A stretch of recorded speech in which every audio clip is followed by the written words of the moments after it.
On September 21st, Russian President Vladimir Putin signed a decree regarding a partial mobilization in the country. It concerns citizens who are currently in reserve, who have served in the ranks of the Russian armed forces, have needed military specialties and/or relevant military experience. Russian Defense Minister Sergei Shoigu said that 300,000 people should be mobilized, which is only about 1% of the country's mobilization resource. According to the defense minister, the purpose of a partial mobilization is military consolidation in the occupied territories and control over them. The newly mobilized citizens will sign contracts with the Army, i.e. they will receive a monetary reward as contract servicemen who are already taking part in the military operations. Financial compensation for military service in the combat operations zone is about $2,000 per month. Funds to assure these operations will be provided by the extra revenue that Russia got thanks to Western sanctions. For months, information has been circulating that North Korea is negotiating with Russia to provide a limited military contingent to take part in military operations in Ukraine.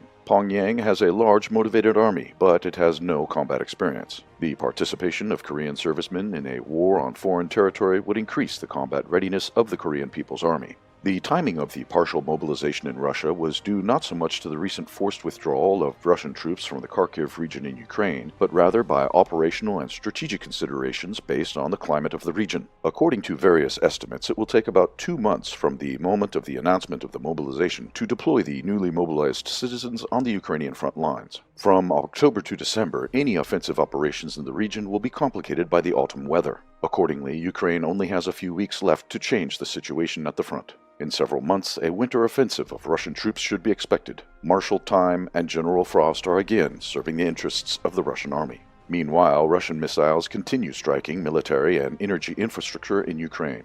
By winter, a socio-economic collapse is expected in the country. This will lead to difficulties in the administrative management in various regions. At the same time, the socio-economic situation will continue to deteriorate in the EU. Inflation in the Eurozone will intensify, which will in turn lead to a further decrease in the disposable income of the population. Protests on the streets of European cities are likely to intensify.